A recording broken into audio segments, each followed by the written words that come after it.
فلا ترى فيها عوجا ولا أمتا يومئذ يتبعون الداعي لا عوج له وخشعت الأصوات للرحمن وخشعت الأصوات للرحمن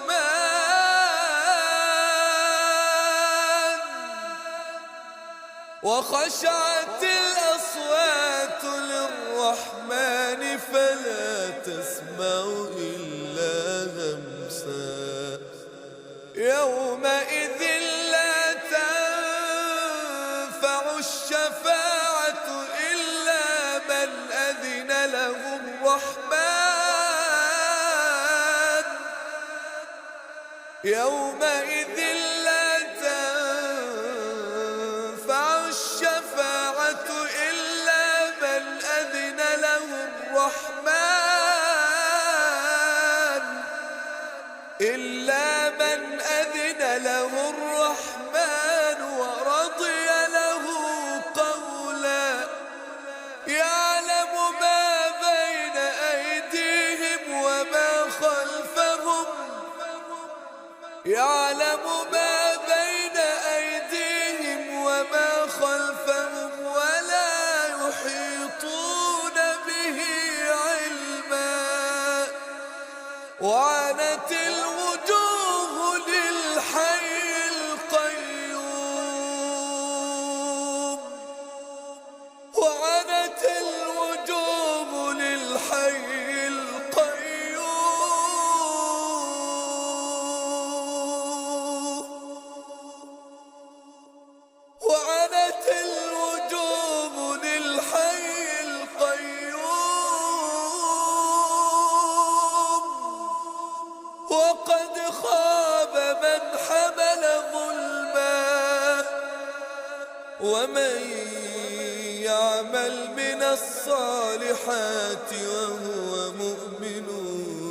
فلا يخاف ومن يعمل من الصالحات وهو مؤمن فلا يخاف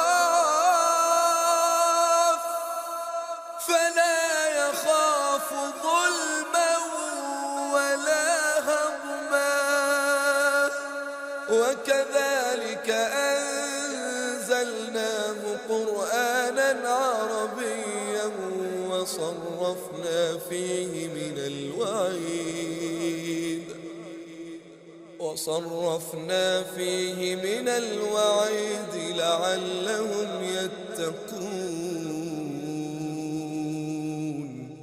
لعلهم يتقون أو يحدث لهم ذكرا فتعالى الله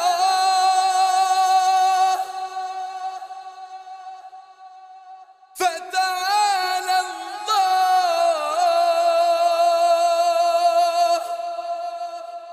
فتعالى الله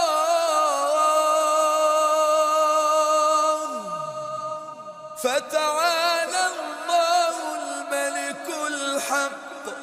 ولا تعجل بالقرآن من قبل أن يقضى إليك وحيه وقل رب زدني علما